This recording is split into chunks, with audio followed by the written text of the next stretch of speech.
নমস্কাৰ ৰাইজ, ভালনে সকলোৰে? দুৰ্গা পূজা শেষ, কিন্তু স্মৃতিবোৰ তেনেকেই থাকিল।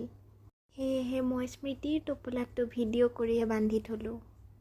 প্ৰথমতে পাঠশালা, তাৰপিছত পাটাচাৰকুছি আৰু তাৰপিছত বৰপেটা ৰোড। আমাৰ কাৰণে পাঠশালা আৰু পাটাচাৰকুছিৰ পূজাটো ভাগ পৰম্পৰাগত আৰু বৰপেটা ৰোড, যাৰ কোনো তুলনা নাই।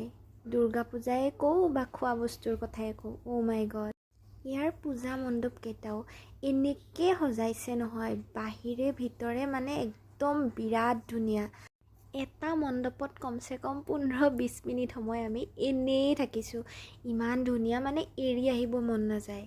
আমি এটা মণ্ডপতে ইমান টাইম থাকিলেও গৈ পিছত ভালেখিনি মণ্ডপ চাবই নাপালোঁ। এইটোতো বহুত ধুনীয়া লাগিছে, ৱেষ্ট মেটেৰিয়েল দি বনাইছিলে আৰু তাৰপিছত লাষ্ট এইটোৱে চাব পালোঁ। তাৰপিছত গেট বন্ধ কৰি